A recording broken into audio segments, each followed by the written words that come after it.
I knew moving into Cedar Ridge Ranch Estates meant dealing with an HOA, but I didn't expect this. At sunrise last week, I stepped outside to grab a toolbox from my truck, only to catch HOA President Marla Kensington standing beside my vehicle, twirling my car keys in her hand like she'd just claimed a trophy. "This truck is in violation," she snapped. "I'm confiscating these until further notice." Confiscating? My keys? From my own driveway. Before I could say a word, she spun around, dialed 911, and told the dispatcher I was acting aggressive and threatening her safety. And I stood there thinking, "Lady, you have no idea who you just picked a fight with, because this isn't just another HOA horror story. This is the day Marla called the cops on me, without knowing I'm the sheriff of the entire county. And if she wanted a showdown, oh, she was about to get one." Before we dive into the full story, let me know where you're watching from and what time it is there. And if you've ever dealt with a power-hungry HOA, make sure to subscribe so you don't miss how this ends. I moved to Cedar Ridge Ranch Estates for one simple reason. After 27 years in law enforcement, I wanted peace.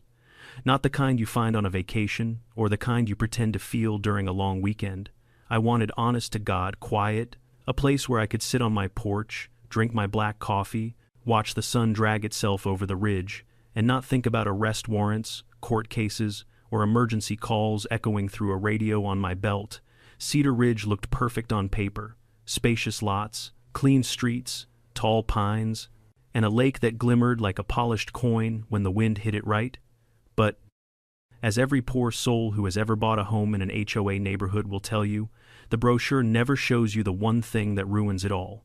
The people who believe a clipboard gives them divine authority. I didn't know her name at first. I just saw a woman in her late 40s whose walk had the urgency of someone chasing a chicken through a barnyard. She patrolled the neighborhood almost daily, hair sprayed until stiff, sunglasses so large they might have been borrowed from a 1,950 seconds movie star, and an expression permanently stuck between suspicion and superiority. It wasn't long before someone casually mentioned her nickname. Careful around that one. That's Marla Kensington, the HOA president, if you couldn't tell. Couldn't tell. I could have spotted that territorial strut from a mile away. Still, I didn't pay her much mind. I was the new guy. And I was trying to ease into retirement without putting on the sheriff persona. I didn't hide who I was, I just didn't advertise it. The last thing I wanted was neighbors treating me like a walking rule book, or waiting for me to solve their petty disputes. I'd had enough of that for nearly 3 decades. For the first 2 weeks, things were quiet. I stacked firewood, unpacked boxes, fixed the back fence, met a few friendly neighbors, and tried to pretend that living under an HOA wasn't silently gnawing at my patience. Then the letters started. At first, they were minor. Grass height exceeds the HOA's aesthetic standard. My grass was 3 inches tall. Your porch light bulb color is not consistent with neighborhood guidelines. It was a soft white LED, the same color as every other porch on my street. You placed a trash can visible from the road for more than 12 minutes after pickup. 12 minutes. Who times that? I shrugged it off. I'd spent years dealing with people far more unstable than an HOA president with too much free time. Compared to chasing meth heads through the desert or confiscating firearms from drunk hunters, a few passive-aggressive letters were practically charming. But then, the tone shifted.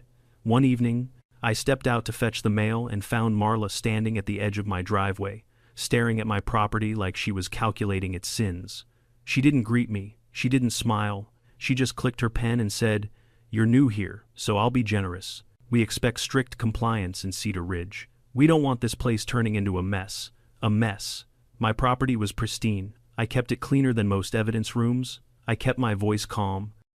"If you have concerns, you're welcome to send them in writing. I don't respond to on-the-spot accusations." She didn't like that. Not one bit. Marla took a step closer, lifting her chin like she wanted to tower over me, an impressive attempt. "Considering she barely reached my shoulder, we've had trouble with new residents, thinking they're above the rules," she said. "I'm here to make sure that doesn't happen again." There was something in the way she spoke, not just authority, territorial insecurity. People like her see every newcomer as a threat to their tiny kingdom, and when they can't control someone, they escalate. Sure enough, the letters increased, twice as often, now handwritten, now urgent, now accusing me of things I hadn't even done. "Unauthorized structure behind your home. It was a garden shed, built by the previous owner. Live animals visible from the street. They were ceramic deer lawn ornaments. Suspicious tool usage. At 5:42 a.m. I opened my garage door. It became clear that Marla wasn't just checking boxes. She was targeting me. Flashbacks from the force told me exactly what this pattern meant. She needed a subject to dominate, a problem to solve, a narrative to star in. And unfortunately, I had become that narrative. But I still tried to stay patient. After all, peace was the whole point of moving here. Then came the morning that started everything, the one with the keys. I was loading tools into the back of my truck, because I had planned to spend half the day repairing the wooden trim around my workshop. I'd set my keys on the hood for all of 5 seconds, while securing a power drill in place when I heard rapid footsteps behind me, sharp, determined, territorial. There she was, clipboard in hand, eyes shining with the thrill of imaginary authority. "Clay," she said sharply, "your truck is parked incorrectly." I looked down the driveway, tires perfectly straight, not touching the road, not blocking anyone, sunlight glinting off the freshly washed paint. "Incorrect how?" I asked. She didn't answer.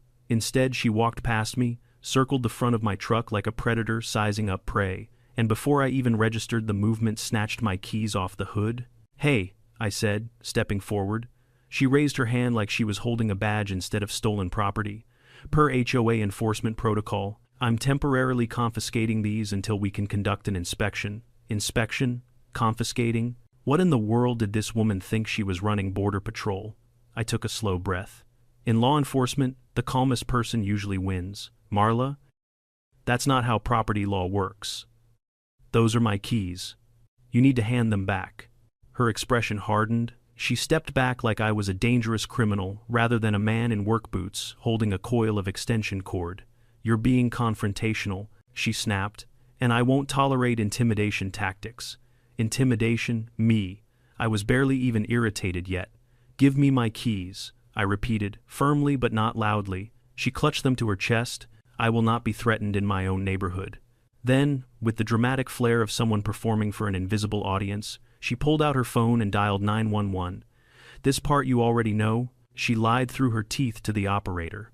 "Aggressive male. Threatening behavior. Possible attempt to take HOA property. HOA property. My truck keys. Lord above, give me strength." But even then, I stayed calm. What she didn't know was that I'd started recording the moment she laid hands on my keys. Years of experience had trained me. When someone starts acting irrational, documentation becomes your best friend. As she performed her frantic, award-worthy dispatch call, neighbors began peeking through blinds, stepping onto porches, whispering among themselves. HOA drama spreads faster than wildfire in August. The sirens came next, fast, loud, and growing louder, and I stood there with my hands in my pockets, watching Marla puff up with confidence like she believed a SWAT team was about to march up and crown her queen.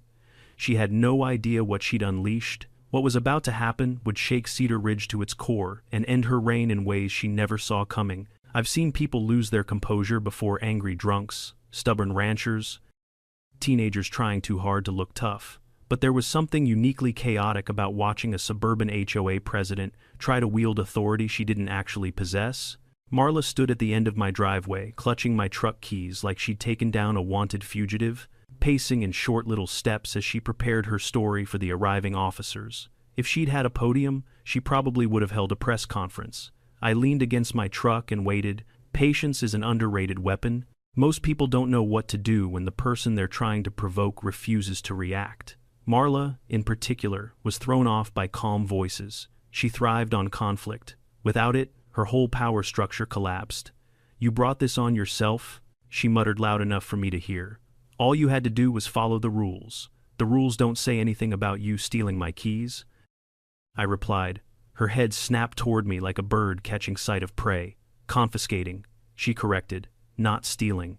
You can call it whatever helps you sleep at night, but the law calls it theft." She glared, but the sirens interrupted her comeback. The sound echoed off the houses, growing louder by the second.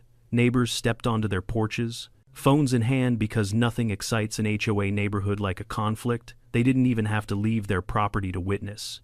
Marla straightened her posture and smoothed her blouse, rehearsing her victim act. "Stay back," she warned me. I don't want them to think you're escalating.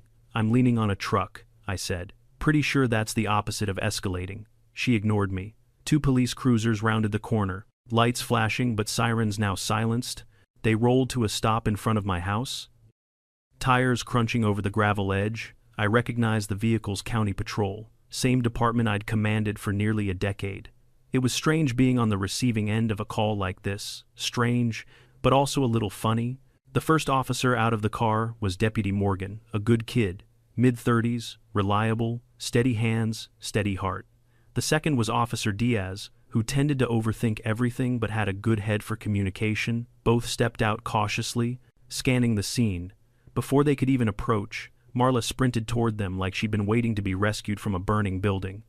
"Officers, officers, thank God you're here," she cried, clutching her pearls figuratively and almost literally. "He's been threatening me. He tried to snatch back HOA property, and he became aggressive when I confronted him about multiple violations." Morgan's eyebrows rose just a fraction. I could see the questions forming behind his eyes. He followed her pointed finger to me, leaning, arms relaxed, no weapon, no tension in my shoulders. "Ma'am," he said politely, "why don't you take a step back while we talk to him?"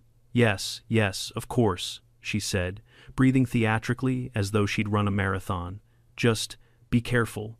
He's unpredictable, unpredictable." If anything, my complete predictability was what unnerved her. Morgan approached me while Diaz stayed with Marla. "Morning," Morgan said carefully, his professional voice sliding into place. "Sir, we received a call." "I know," I said, "and I'll be happy to clarify." He nodded. "Is there any reason she has your keys?" "None that's legal," I replied. "She walked onto my property and took them off my truck. I recorded the whole thing." His eyes flickered. "Recorded?" I tapped my phone, still sitting on the wheel well, camera facing the driveway. "Right there." She grabbed them, refused to return them, and then called you claiming I was threatening her. Morgan took a slow breath. "All right. Do you mind if I ask who you are? Just standard procedure." I reached into my jacket and pulled out my wallet. Not fast, not slow, just steady, and handed it to him. He opened it, expecting a driver's license. He saw the badge. His entire posture changed. He snapped his head up, eyes widening. "Sheriff Mortensen, in the flesh," I said casually. He blinked once, maybe twice. "Sir, I didn't know you lived out here. Just moved in? Haven't made a big announcement?" "No, of course," he said quickly. "Sorry, sir, we just weren't informed." "Relax, deputy. I'm not here on duty." He nodded, exhaling. When law enforcement realizes they're dealing with a superior officer, much less the sheriff, their professional instincts kick into overdrive. Respect, caution, clarity, everything becomes sharper. "Let me get Diaz," he said. Diaz approached with Marla, still rambling behind him. The moment Morgan showed him my badge, I saw the same rapid shift in his expression. His eyes darted toward Marla, then back to me. "You called 911 on the sheriff," Morgan said to her plainly. Not even hiding the disbelief, Marla froze. The sheriff," she repeated, her voice cracking. "Him? No, that's impossible. He didn't say he never told." "I didn't realize we were required to," I said calmly. "And even if I weren't sheriff, taking someone's property and lying to 911 is still a crime." But, he was being confrontational," she insisted. "I was doing my duty as HOA president." "You don't understand, we have a system rules order," Diaz lifted his hand. "Ma'am, we understand HOA procedures, but they don't override the law. You can't take someone's keys. You can't file a false report. You can't escalate a situation like this." "I didn't file a false report," she snapped, desperate now. I felt threatened. Morgan turned toward me. "Sheriff, did you at any point raise your voice, move toward her aggressively, or give any indication of threat?" "No," I said simply. "He's lying," she shouted. Morgan looked at the still recording phone on my truck. "Ma'am, the video will verify." Her face drained of color. I pressed stop and handed the phone to Diaz. He watched the footage silently. The theft, the accusations, the 911 performance. The more he watched, the tighter his jaw became. Finally, he said, "Ma'am, this is very clearly not what you told dispatch." She started to shake. I'm the HOA president. I was just doing my duty." "Your duty," Morgan said slowly. Doesn't include stealing personal property, fabricating stories, or misusing emergency services. I didn't misuse anything, she protested. I felt unsafe. I have every right to feel unsafe. You have the right to feel however you want, I said, but you don't have the right to weaponize the police to enforce your HOA fantasies. Her mouth opened, closed, opened again. No words came out. Diaz stepped forward. Ma'am, by law, what you did is classified as theft and false reporting. Those are arrestable offenses. Her eyes bulged. Arrest? Arrest? You're not… No, you cannot arrest me. I'm the HOA president, Morgan sighed. That's not a legal position, ma'am. She looked from him to Diaz to me, panicking as the reality sank in. Her little kingdom, the one built on fear, intimidation, and printed HOA bylaws, was collapsing right in front of her, and there was nothing she could do to stop it. I didn't mean for any of this to happen, she whispered. I was just keeping the neighborhood safe. You were keeping it under your thumb, I corrected. There's a difference. Morgan looked at me, waiting. Sheriff, how would you like to proceed? The question hung in the air like a loaded weapon, and every eye in the neighborhood was locked on me. There's a moment in every confrontation where time seems to pause, where every moving piece freezes just long enough for the truth to hover above it all, waiting to see what happens next. That's exactly what it felt like, standing in my driveway, a half circle of neighbors watching, 2 deputies awaiting my decision, and an HOA president trembling like the whole world had finally called her bluff. Morgan's question lingered in the air. Sheriff, how would you like to proceed? It was a question loaded with more than legal weight. It held the weight of the neighborhood, the weight of authority, the weight of every resentment that had been simmering quietly behind HOA fences and manicured hedges, and it held the weight of one woman desperately clinging to a power she never should have had in the first place. I took a slow breath and studied Marla. She was hunched, clutching her clipboard like a life raft, her eyes darting between me and the deputies. Moments ago, she had stormed up my driveway like she owned the place, barking orders and enacting penalties as if she were leading a military operation. Now, she looked like a schoolchild caught with a hand in the teacher's desk drawer. Sheriff? She tried again, her voice cracking. I didn't mean this is all a misunderstanding, a big misunderstanding. You took my keys, I said evenly. You accused me of crimes that didn't happen, and then you weaponized emergency services to enforce your own bogus authority? She shook her head vigorously. I have authority. The HOA has guidelines, I interrupted. Not law, and guidelines don't supersede property rights, but, her voice disintegrated into a whisper, I thought I was doing the right thing. Morgan looked at me again, waiting for a decision. Most people don't know this about law enforcement, but one of the hardest things isn't deciding when to take action, it's deciding when not to. People think the badge is all about control. It's not. It's about restraint, about judgment, about knowing which actions will create safety, and which ones will simply pour gasoline on an already burning fire. Right now, arresting Marla would have been the gasoline. She was guilty, no question, theft, false reporting, misuse of 911, but the fallout would be monumental. News vans, neighborhood division, lawsuits, a full-on HOA meltdown, and beneath all that, a community where resentment would fester like mold. I wasn't here to destroy Cedar Ridge. I wanted to fix it. Deputy, I said calmly, let's start by getting my keys back. Morgan nodded and turned to Marla. Ma'am, hand over the keys. Marla blinked like she'd forgotten she still held them. Slowly, reluctantly, she opened her shaking hand. The metal jingled weakly as she let them fall into Morgan's palm. He walked them over and placed them into my hand with the same ceremony as returning a badge or a folded flag. Thank you, I said. Neighbors murmured, some relieved, some disappointed, likely hoping for a full-blown arrest. HOA drama is currency in places like this, and a president being hauled away in handcuffs would have been a jackpot. But I wasn't done yet. I stepped closer to Marla, not threateningly, just enough to make sure she heard every word. You mishandled this situation from the start, I said. You escalated where you should have communicated. You took what wasn't yours. You lied to law enforcement. She stared at the ground. And, worst of all, I added, you've been running this HOA like a dictatorship instead of a community. There it was, the truth, raw, undeniable. Several neighbors murmured in agreement. I saw heads nodding, saw relief in some faces, saw tension draining from others as though they'd been waiting years for anyone to call out what they'd been too afraid to say. Marla looked around, suddenly realizing she no longer had the room behind her. The community that once cowered under her rules now viewed her as the problem, not the solution. I was trying to help, she whispered. I didn't want the neighborhood to what? I asked. To exist without you commanding every inch of it. Her jaw tightened. I enforce the standards. Without me, everything falls apart. No, I corrected gently. Without you, things might finally come together. Morgan cleared his throat. Sheriff, we still need direction. Do you want to file charges? The deputies' hands rested lightly near their belts, not in preparation for force, but in readiness for procedure. They were professionals, waiting to see whether this HOA meltdown would turn into a legal case. My eyes met Marla's, and in that moment, beneath all her bluster and arrogance, I saw something I hadn't expected. Fear. Not fear of me, not fear of the deputies, but fear of losing the only identity she'd managed to build for herself.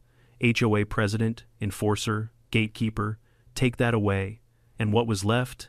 A lonely woman who needed control because she had none in her own life. I sighed. I'm not pressing charges. Several neighbors gasped. Marla's shoulders sagged in relief so hard it looked like her spine melted. But, I continued, this isn't over. Her head snapped up again. I expect the HOA board to convene a meeting within the week, I said.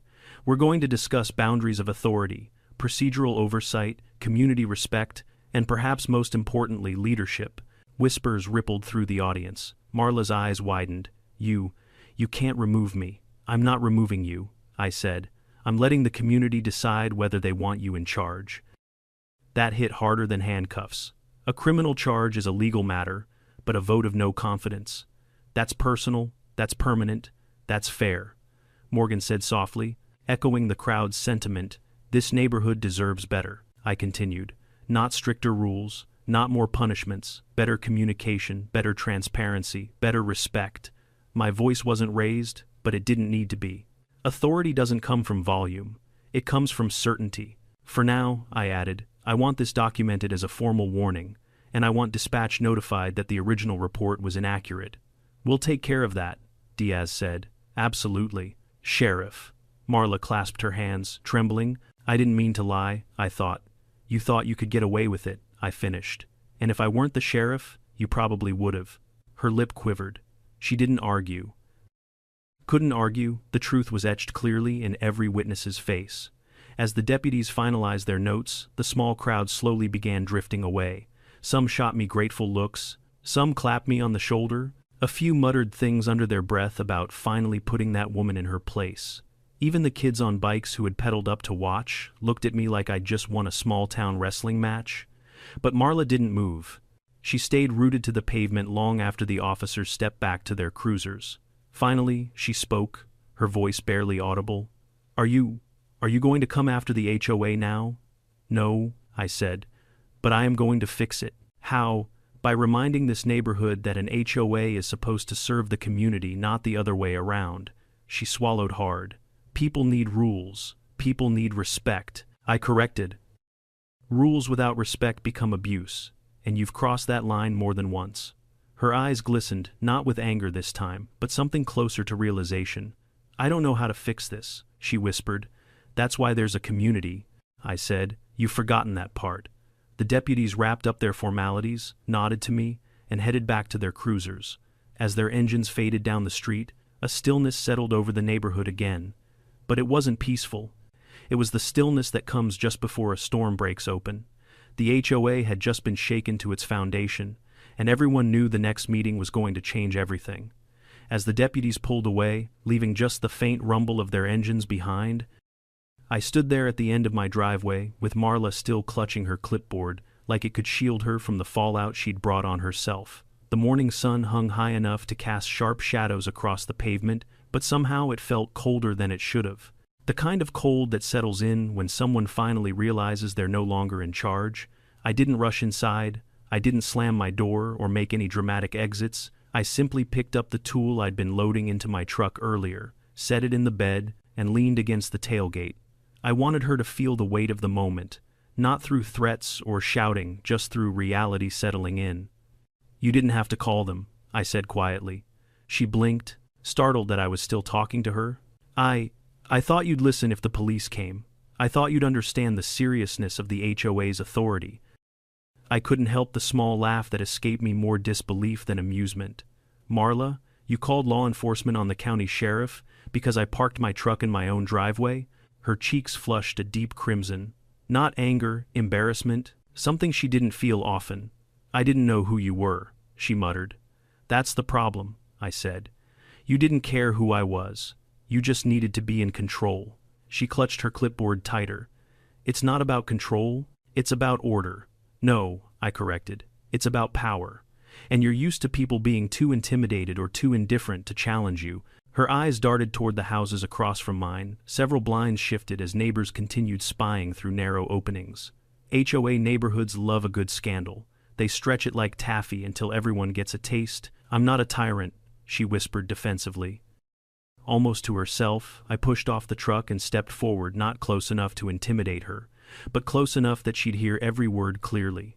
"You may not think you are," I said, "but what you did today, that was beyond enforcing neighborhood standards. That was harassment." Her breath hitched. Whether it was shame or denial, I couldn't tell.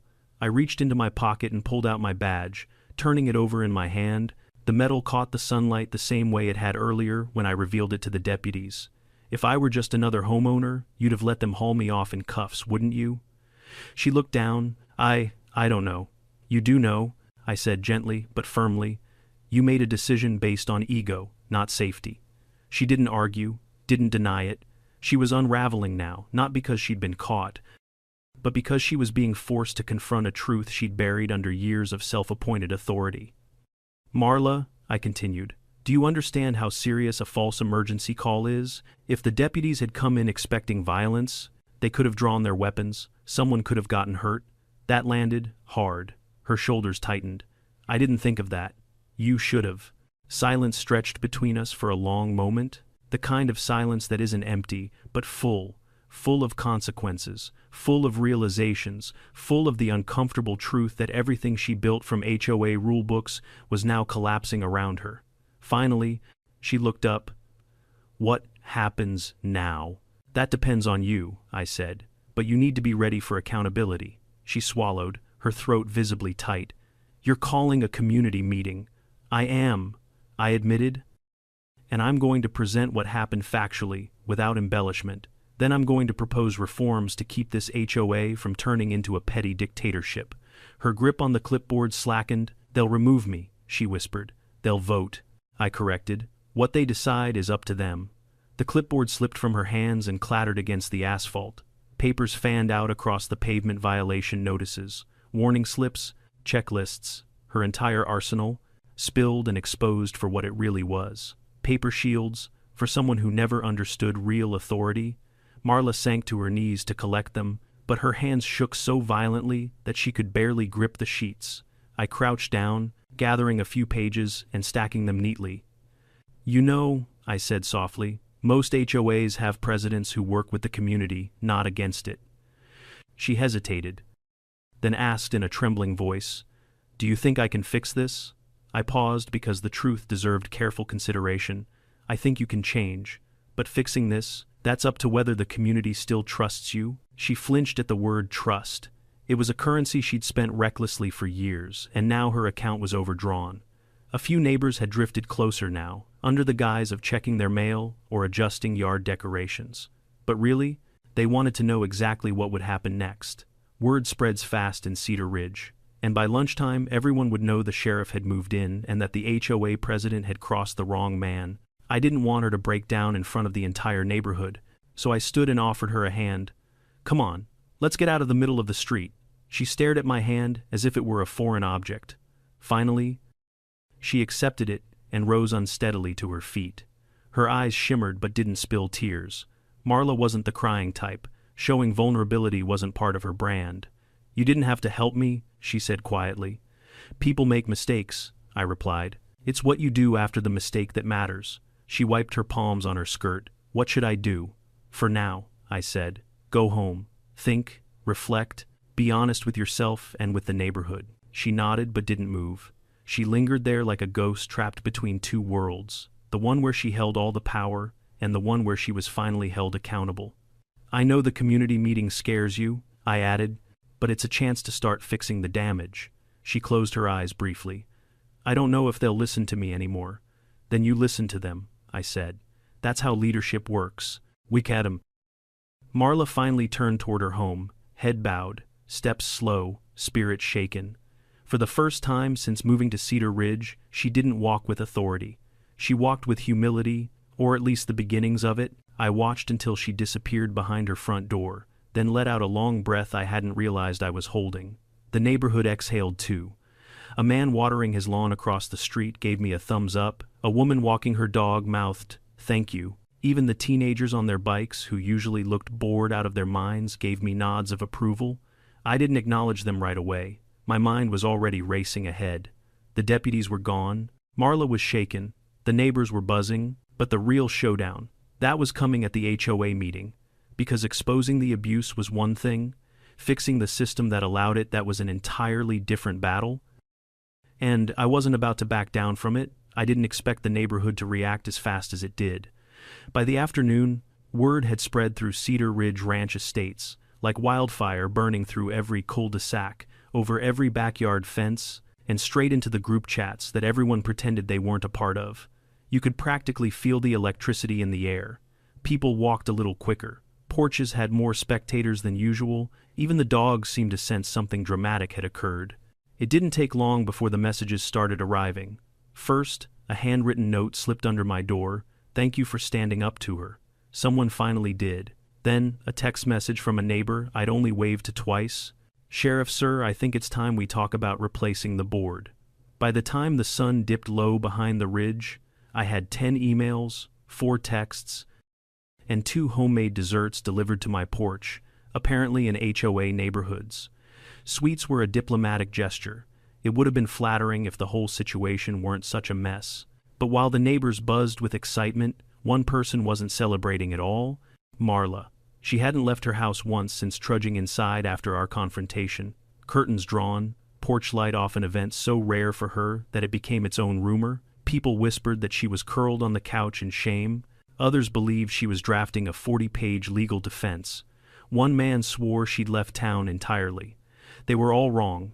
At about 8 that evening, there was a knock at my door, hesitant, uneven, completely unlike the sharp, commanding taps she normally used when delivering violation notices.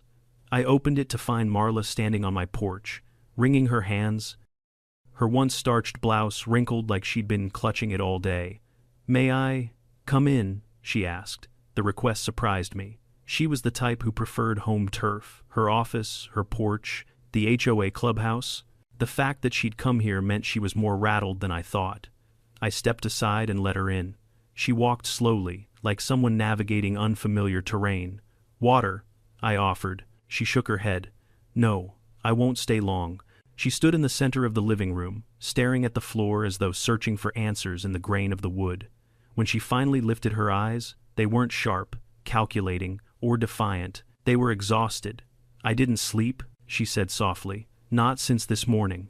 I'm not surprised. I've handled HOA disputes for 8 years," she continued, "and I've never felt this out of control." I folded my arms. "That's because most people don't push back," she sighed. "I know, but I thought I was helping, keeping the neighborhood clean, organized, safe." "Safe," I echoed. "Marla, you called 911 on someone for loading tools into a truck. How is that safety?" Her face tightened. "I thought you were hostile." "No," I corrected. "You thought you could intimidate me." She didn't deny it. Instead, she sank onto the edge of a chair, her fingers twisting together. "Do you want to know something?" she asked quietly. "Before I was HOA president, the board was a disaster. Fights, confusion, no structure. No one took responsibility, so I did. And somewhere along the way, I said, you confuse structure with control." She exhaled shakily. "Maybe I did." Silence settled between us, heavy but not hostile. Finally, she said, "Do you hate me?" It was such an unexpected question that I nearly laughed. "No," I answered honestly. "I don't hate you. I just hate what you've become." She nodded slowly. Me too. For a moment, I saw a different version of her, not the clipboard tyrant, not the HOA warlord, but a tired woman who'd built a tower so high she couldn't climb down without falling. I know tomorrow's meeting will be ugly, she said. They'll want me removed. They might, I agreed. And you'll support that, won't you? I'll support whatever keeps this neighborhood functioning, I said. But I'm not here to punish you. I just want fairness. She rubbed her forehead. You could have pressed charges. I know. You could have destroyed me, she whispered. I didn't want to, I replied. You can still fix things, Marla. Her breath caught. Do you really think that's possible? Only if you stop hiding behind rules, I said, and start being honest with the community and yourself. She swallowed hard and stood. Thank you. For not making today worse. I opened the door for her. She stepped onto the porch, paused, and looked back with an expression stripped raw of all pretense. I'll be at the meeting, she said, and I'll listen. When she left, the night felt different, quieter, like the neighborhood had paused to breathe, but that peace didn't last. The next morning, Cedar Ridge buzzed like a hornet nest kicked awake. People walked dogs in packs just to talk about the meeting. Neighbors who hadn't spoken in years suddenly reunited, bonded by mutual outrage. Some wanted Marla fired, others wanted her publicly shamed, others just wanted the HOA system dismantled entirely. By noon, someone taped flyers to mailboxes. Community meeting tonight, attendance highly recommended. Underneath in bold handwritten letters, the sheriff will be there, great. Exactly what I wanted, celebrity status, in a town where the homeowners association acted like parliament. That evening, the clubhouse was overflowing. People spilled into the hallway, stood pressed along the walls, even clustered outside the windows where they could peek in. The room crackled with anticipation, like a courtroom waiting for a guilty verdict. As I stepped inside, whispers rolled through the room like wind through dry grass. That's him, the sheriff. He stood up to Marla. Finally, someone did. The board members sat stiffly at the front table, all except one chair, Marla's, empty. Then, minutes before the meeting began, the door opened quietly. Marla slipped in, but she wasn't dressed in her usual polished, authoritative style. No blazer, no towering heels, no booklet of violations. She wore a simple cardigan and held no clipboard, walking not with command, but humility. The room murmured in shock. She approached the front and took her seat without saying a word. The board president, a timid man named Howard, who had somehow kept his position by saying as little as humanly possible, stood and cleared his throat. We're here to address concerns raised after an incident yesterday involving our HOA president and one of our homeowners. A wave of tension rippled through the room. Howard gestured to me. Sheriff Mortensen, would you please explain what happened? I stepped forward, not with anger, not with theatrics, but with calm precision. I recounted every detail, the keys, the call, the lies, the deputy's response. Not once did I embellish or dramatize. I let the facts do the talking. The room reacted with gasps, mutters, head shakes. Some people glared at Marla, others looked shocked, even betrayed. When I finished, I stepped back. Howard turned to Marla. Would you like to respond? Every eye in the room locked onto her. She stood slowly, hands trembling, voice barely above a whisper. I was wrong. The room froze. I abused my position. I acted out of fear of losing control, and I hurt someone who didn't deserve it. Not a single person moved. Even the air seemed to stop.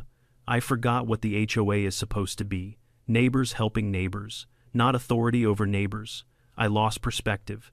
And I'm sorry, truly. For the first time since moving to Cedar Ridge, I believed her.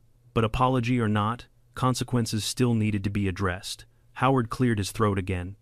We will now open the floor for discussion. Voices erupted instantly. Remove her. She should step down. Keep her, she admitted her mistakes. Reform the board. No more power trips. The clubhouse turned into organized chaos. But all of it continued to orbit the same truth. Everything had changed. This wasn't just about the keys. It was about leadership, authority, community, and whether Cedar Ridge was a prison or a home. When the crowd finally settled, the board prepared to vote, and I knew whatever happened next would define Cedar Ridge for years.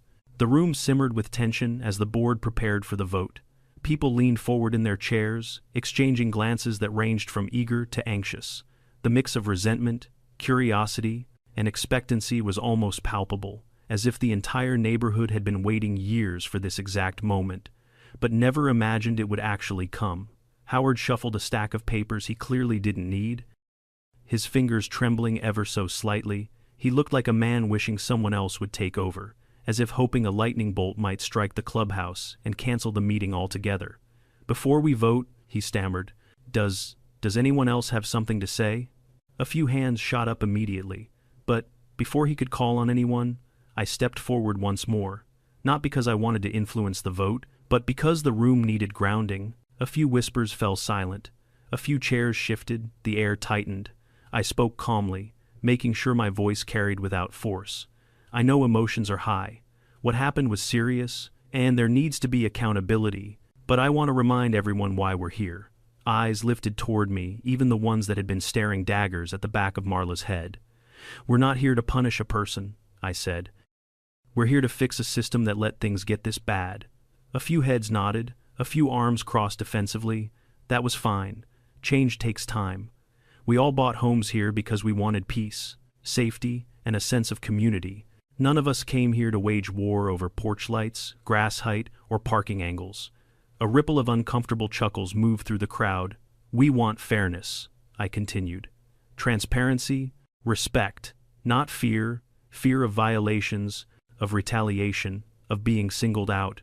More nods now, stronger ones. "And yes," I added, "the HOA president overstepped, significantly, but removing a leader isn't the same as fixing an organization. If we don't address the structure, this will happen again with someone else sitting in that chair." That hit a nerve. I could see it. People shifted in their seats, murmuring to one another. "Reform," I said, "has to be more than a firing. It needs to be a reset." Howard cleared his throat nervously. "Sheriff, are you suggesting changes to the bylaws?" "I'm suggesting changes to everything," I said plainly. "Checks and balances, clear boundaries, clarity on what authority the HOA actually has and what it does not." The murmuring grew louder now, energized. "And most importantly," I added, turning toward Marla, "leadership that listens." Her eyes glistened, not with fear this time, but with something closer to acceptance. I stepped back. Howard exhaled. "All right, the board will now vote." He explained the process: simple majority, confidential ballots, counted publicly. One by one, the board members marked their papers and deposited them in a small wooden box that looked like it had been used for everything from raffle tickets to Christmas cookie drawings. As the final vote slipped into the box, the room held its breath. Howard opened the container, removed the slips, and began reading. His voice trembled on the first name: "Remove." The room stirred. Second slip: "Remove." Faint gasps, a few whispers, a tight grip on my shoulder from someone behind me. Third slip: "Retain." A murmur of surprise. Fourth slip: "Remove." Now the tension was suffocating.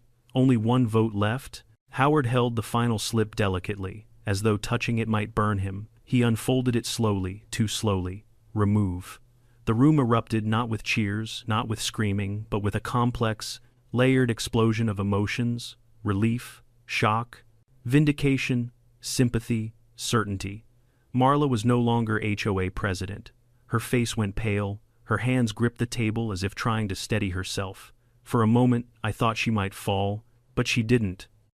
She stayed upright, barely, but upright nonetheless. Howard cleared his throat. "The position of president is now vacant, effective immediately."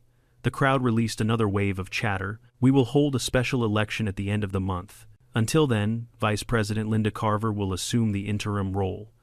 Linda stiffened in her seat. She had the look of someone who very much did not want the job. Marla slowly sank back into her chair, staring blankly at the table. Her clipboard wasn't there to cling to anymore. Her authority had evaporated in less than 10 minutes. The meeting could have ended there. It should have ended there, but Marla stood. The room went silent. Her voice, fragile but steady, carried across the clubhouse. "I accept the board's decision." A few heads jerked up in surprise. "And I won't contest it." No one breathed. "I understand why this happened," she continued. "I pushed too hard. I ignored too much. I didn't listen." Her throat tightened. "I thought enforcing rules made me important, useful, needed." Her voice cracked slightly as she added, But the truth is, I stopped being part of this community the moment I tried to control it. She wiped her cheek quickly, discreetly. I'm sorry. To all of you. To any of you I've hurt through the years. And especially to Sheriff Mortensen. You didn't deserve any of this.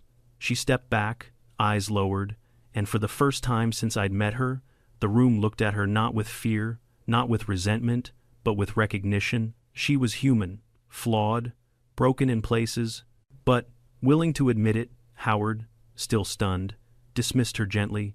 Thank you, Marla. She nodded once, then quietly took her seat again. The room felt heavier after her words, but calmer, like a storm had passed. Howard continued the meeting, discussing proposed reforms, including limiting the HOA president's authority, requiring board votes for enforcement actions, establishing a homeowner grievance committee, banning unilateral inspections, documenting all violations with photos, and, most importantly, prohibiting board members from approaching homeowners confrontationally. People responded with enthusiasm, almost hunger. They wanted change, real change, and they weren't afraid to say so anymore. Voices rose with ideas, complaints emerged, solutions surfaced.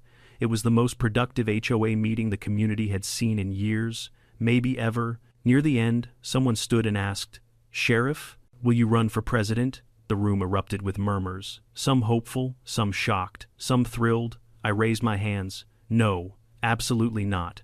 Laughter rippled through the crowd. I didn't move here to run an HOA, I said. I moved here to enjoy my life. But we trust you, someone insisted. And I appreciate that, I said with a smile. But trust shouldn't rest on one person. We need a system, not a hero. That seemed to satisfy them. As the meeting adjourned, neighbors gathered around me, some to thank me, others to ask my opinion on reforms, and a few simply wanting assurance that the chaos was finally over. Eventually, people filed out into the cool night air, buzzing with excitement and relief. Only Marla remained behind. She approached me slowly. "Thank you," she said, voice steady. "Not for what you said, for not humiliating me. You did the hard part," I told her. She hesitated. "I want to make this right, not as president. As a neighbor," I nodded. "Then start showing up, not to enforce rules, but to listen." She gave a small, grateful smile before leaving the room. As the door closed behind her, I exhaled deeply, feeling the weight of the day finally lift. But I knew the journey wasn't over yet. The neighborhood had changed tonight, but change, real change, takes time. And tomorrow would bring the consequences, the rebuilding, and the test of whether Cedar Ridge could truly grow into something better.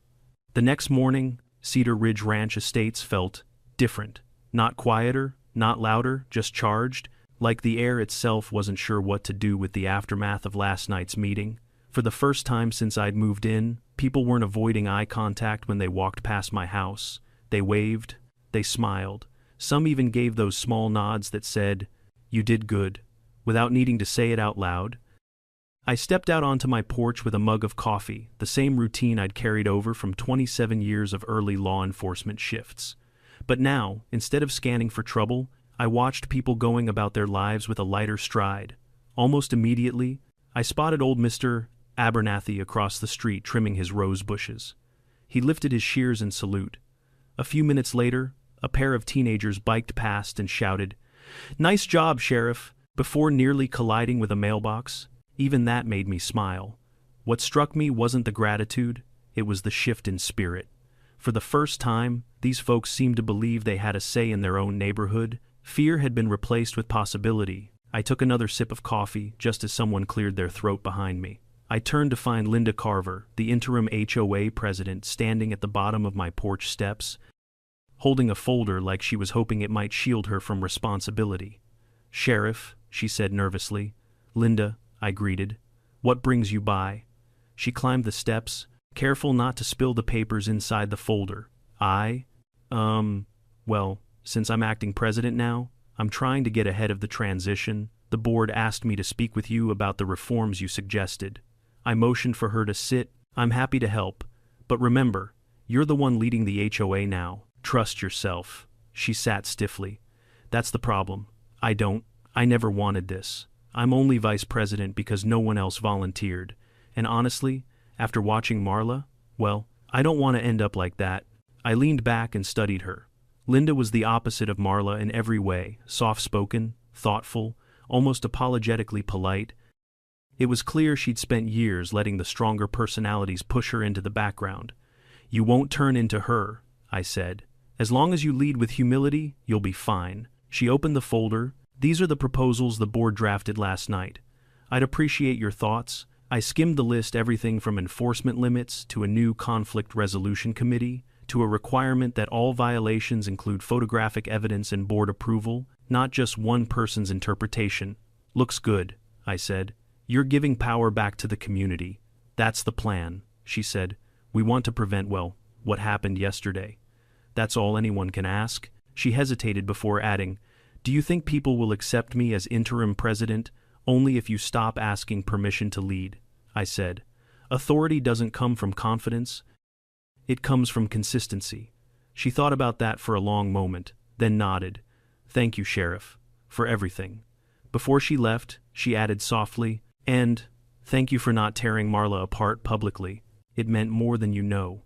When she was gone, I found myself staring down the driveway where Marla had stood just a day earlier, clutching my keys like she owned my entire life. It was hard to believe how quickly things had shifted, how a position that once seemed unshakable had collapsed under its own weight. But that's the thing about power.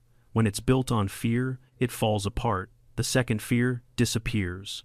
I decided to take a walk around the neighborhood, not as sheriff, just as a man getting to know his community. As I strolled past manicured lawns and quiet cul-de-sacs, people stopped me to say thank you or share grievances they'd kept bottled up for years. Stories of petty violations, meaningless fines, intimidation tactics, things they'd never dared to voice. "You think things will get better now?" one woman asked as she weeded her flower bed. "They already are," I said. "You're speaking up." Then, in the distance, I spotted Marla sitting on her porch. She wasn't holding a clipboard. She wasn't watching the neighborhood with hawk-like intensity. She wasn't standing tall and authoritative. She was sitting quietly, almost peacefully, staring out across the yard. Part of me wanted to keep walking, not out of resentment, but out of respect for her space. But I also knew running from someone who had finally stepped into humility wouldn't help either of us grow past what happened, so I walked toward her. When she noticed me approaching, she straightened slightly, not out of defensiveness, just surprise. "Sheriff?" she said with a small, nervous smile. "Morning," I replied. "Mind if I sit?" She motioned to the empty chair beside her. "Of course." I sat, letting a few seconds of silence pass. It wasn't awkward, just thoughtful. "How are you holding up?" I asked. She exhaled. "Better than I thought, worse than I hoped." "That's honest." "I've had a lot of time to think," she said. "Last night was humbling. It needed to be." "I know." She looked down at her hands. "The truth is, the power went to my head. I thought I was the only one holding this place together. I see now I was the one tearing it apart. That insight is a good start." She chuckled lightly. "Doesn't feel good. Growth rarely does." We watched a couple walk their dog down the street in comfortable silence. "Finally," she said, "I'm going to join the reform committee." I raised an eyebrow. "Really?" "I think it's time I learn how to be part of this community instead of ruling over it." "That's a healthy decision." She smiled faintly. "You won't have to worry about me calling 911 anymore." "I wasn't worried," I said. "I just hoped you'd learn from it." She nodded. "I'm trying." As I stood to leave, she added, "Thank you, Sheriff. Not for going easy on me, but for giving me the chance to do better." "That's all anyone deserves," I replied. Walking home, I realized something important. Leadership isn't about badges or titles or authority. It's about influence, example, and the courage to hold people, including ourselves, accountable. Cedar Ridge had taken its first step toward becoming a community again, and though I had played a part in it, the real work would come from the people who called this place home. I looked around at the quiet houses, the children biking in the street, the adults chatting at the end of driveways. Cedar Ridge wasn't perfect, but it was trying, and that was enough. It felt good to belong somewhere worth fighting for. If there's anything this story taught me, it's that authority without accountability turns dangerous fast. Power, no matter how small, can blind people when they use it as a shield instead of a responsibility. But the opposite is also true. Communities can heal when people are willing to admit their mistakes and choose growth over pride. In Cedar Ridge, we didn't just fix an HOA problem, we learned a lesson about respect, empathy, and standing up when something isn't right, even if it ruffles feathers. And sometimes, all it takes is one moment of truth to remind everyone what community is supposed to be. So tell me down below, have you ever dealt with an HOA power trip or someone who let authority get to their head? Share your story and make sure you're subscribed so you don't miss the next HOA showdown coming soon.